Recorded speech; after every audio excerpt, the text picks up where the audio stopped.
పాకిస్తాన్ భారత్ మహిళల క్రికెట్ మ్యాచ్లో నిన్న ఊహించని ఘటన జరిగింది. పాకిస్తాన్ మహిళల జట్టులో ఉన్నటువంటి టీం సభ్యులు కొందరు గ్రౌండ్లోకి వచ్చి స్ప్రే బాటిల్తో కెమికల్ స్ప్రే చేసినటువంటి ఘటన వైరల్గా మారింది.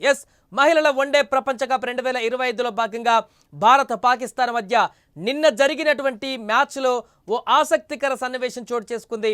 మ్యాచ్ మధ్యలో పాక్ కెప్టెన్ ఫాతిమా సనా మ్యాజిక్ స్ప్రేను ప్రయోగించింది. దీనికి సంబంధించిన ఫోటోలు సోషల్ మీడియాలో వైరల్ అవుతున్నాయి. ఇంతకీ పాక్ కెప్టెన్ ఎందుకలా చేసిందని అభిమానులు ఆరా తీస్తున్నారు.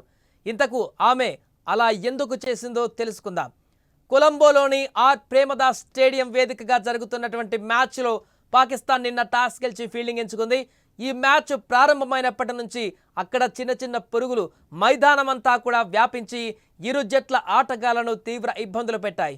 ఈ కారణంగా కొంతమంది ప్లేయర్ కళ్ళల్లో కూడా ఆ పురుగులు పడ్డాయి. పరుగులు తీయడానికి కూడా ఇబ్బందులు పడ్డారు. సో మ్యాచ్ పలుమార్లు అంతరాయం కూడా కలిగింది. ఇన్నింగ్స్ మధ్యలో పురుగుల ప్రభావం చాలా ఎక్కువైంది. దీనివల్ల భారత ఆటగాళ్లు బ్యాటింగ్ చేయలేకపోయారు. ఈ విషయమై అప్పుడు గ్రీజ్లో ఉన్నటువంటి భారత కెప్టెన్ హర్మన్ ప్రీత్ అంపైర్కు ఫిర్యాదు కూడా చేసింది.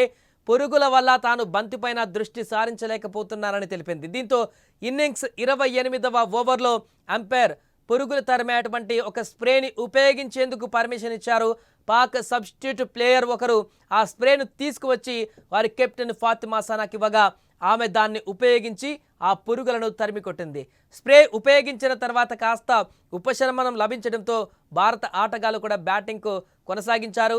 శ్రీలంకలోని క్రికెట్ మైదానాలలో ఇలాంటి సన్నివేశాలు తరచూ కనిపిస్తుంటాయి. పురుగులు, జంతువులు, పాములు ఇలా పిలవని పేరటాలకు వచ్చినట్టుగా వస్తుంటాయి. ఇలాంటివన్నీ తాజాగా భారత జట్టు ప్రాక్టీస్ చేస్తుండగా మైదానంలోకి పెద్ద పాము కూడా ప్రవేశించింది. వేరొక ఘటనలో ఇక పాములు పట్టేవారు వచ్చి దాన్ని తీసుకువెళ్ళి అడవిలో వదిలేశారు. ఇప్పుడు ఇలా ఇంటర్నేషనల్ మ్యాచ్లో కూడా పురుగులు ఇబ్బంది పెట్టడం, పాక్ కెప్టెన్ మ్యాచ్ మధ్యలో స్ప్రే చేయడం వంటివి ఈ సన్నివేశాలన్నీ కూడా ప్రస్తుతం సోషల్ మీడియాలో వైరల్గా మారాయి.